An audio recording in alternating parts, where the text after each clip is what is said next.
ပြီးတော့အစည်းအဝေးတွေမှာရှိတာဒေတာတွင်းနိုင်ငံတွေကကျွန်တော်တို့တိုင်းပြည်ကိုစေတနာမရှိဘူးဘာဖြစ်လို့မရှိတာလဲဆိုတော့သူတို့ကောင်းကောင်းသိတယ်ဒီတိုင်းပြည်ကစောင့်ရမ်းချမ်းသာတယ်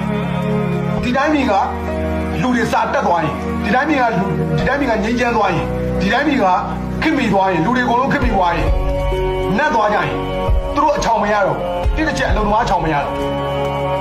အရင်ဆုံးအလုံသမားချောင်မရတော့နှစ်တစ်ချက်သူတို့ထုတ်ကုန်ပစ္စည်းရောင်းစားလို့မရတော့ခင်ဗျားတို့ကသွားတိုက်တယ်အသာဒီကုန်းသက်ကိုဒီကိုယ်နိုင်ငံထုတ်တာပေါ့အဲ့တောင်ထုတ်တာပေါ့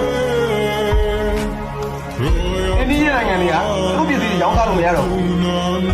ပြီးရင်အချိုးအချောင်တဘာဝပစ္စည်းတွေတကယ်တန်ဖိုးမပြတ်နိုင်တဲ့တဘာဝတင်ရတာပစ္စည်းတွေအလကားမရတော့ဘူးအလကားမရတော့အဲ့ဒါကျွန်တော်တို့နိုင်ငံအတွင်းမှာရန်ဖြစ်နေကြတဲ့ကျိုးကျေးဇူး